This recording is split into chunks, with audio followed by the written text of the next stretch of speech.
আসসালামু আলাইকুম, সবাই কেমন আছেন? আমি আমার ইউটিউব অথবা ফেসবুকে প্রায় ভিডিও আপলোড করি। ছোট মাছ চচ্চড়ি, হয়তো বা আলু দিয়ে, নয়তো বা টমেটো দিয়ে।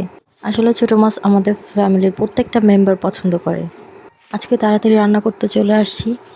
সর্বপ্রথম ছোট মাছটা মাখায় বসায় দিচ্ছি। শরীরটা খুবই ক্লান্ত লাগতেছে।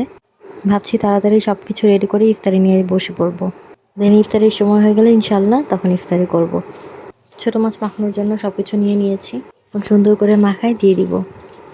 আজকে শুধু টমেটো নিয়েছি ছোট মাছের মধ্যে। ছোট মাছের পরিমাণটা খুব বেশি ছিল। আশা করি খেতে খুব ভালো লাগবে ইনশাআল্লাহ। ছোট মাছ মাখাতে গিয়ে এই মাছটা হাতে নিয়ে নিলাম, চোখে পড়লো। জানি না কি মাছ, তবে শাশুড়ি আম্মুকে জিজ্ঞাসা করার পরে উনি বললো যে থুরি মাছ বলে অনেকে। এই তো আমার মাখানো কমপ্লিট। এখন আর একটু পানি দিয়ে বসাই দেবো চুলার মধ্যে। পানি দিয়ে দিলাম, এখন বসাই দেব চুলার মধ্যে। চুলা কিন্তু আমার খালি ছিল না, চুলার মধ্যে আলু সিদ্ধ হচ্ছিল। এখন আমি আলু ভর্তা করে নেব। আলু ছিলে নিয়েছিলাম। আমাদের বাসায় ইফতারিতে সবাই ভাজা পোড়াটা একটু বেশিই পছন্দ করে। প্রতিদিন ভাজা পোড়া লাগবে, না হলেই নয়। এখন আমি আলুর চপ, বেগুনি আর ডিম চপের জন্য বেসন গলিয়ে নিচ্ছি। এর মধ্যে আমার ছোটো মাছটা অনেকটা হয়ে গেছে। দেখুন কত সুন্দর কালার হয়েছে, আর আমি পানি রাখি নেই একটুও।